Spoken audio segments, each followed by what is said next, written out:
Podjetje Apnenec d.o.o., hčerinsko podjetje Lafarge v Sloveniji, je s proizvodnim obratom v Zidanem Mostu eden večjih proizvajalcev apnenčeve moke in apnenčevih agregatov v Sloveniji. V letu 2011 so v želji po izboljšanju končnih izdelkov pristopili k optimizaciji proizvodnega procesa. Tega niso izpeljali z zunanjim partnerjem, ki je vrednost investicije ocenil na 430 tisoč evrov, temveč z lastnim procesnim oddelkom trboveljske cementarne.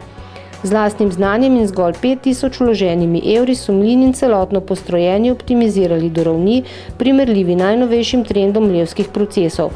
Tako so kapaciteto mlina povečali za 23%, ob hkratnem zmanjšanju porabe električne energije v tovarni za 25%, izboljšanju kakovosti končnega izdelka, zmanjšanju vplivov na okolje ter dodatno izboljšani ravni varstva pri delu v podjetju.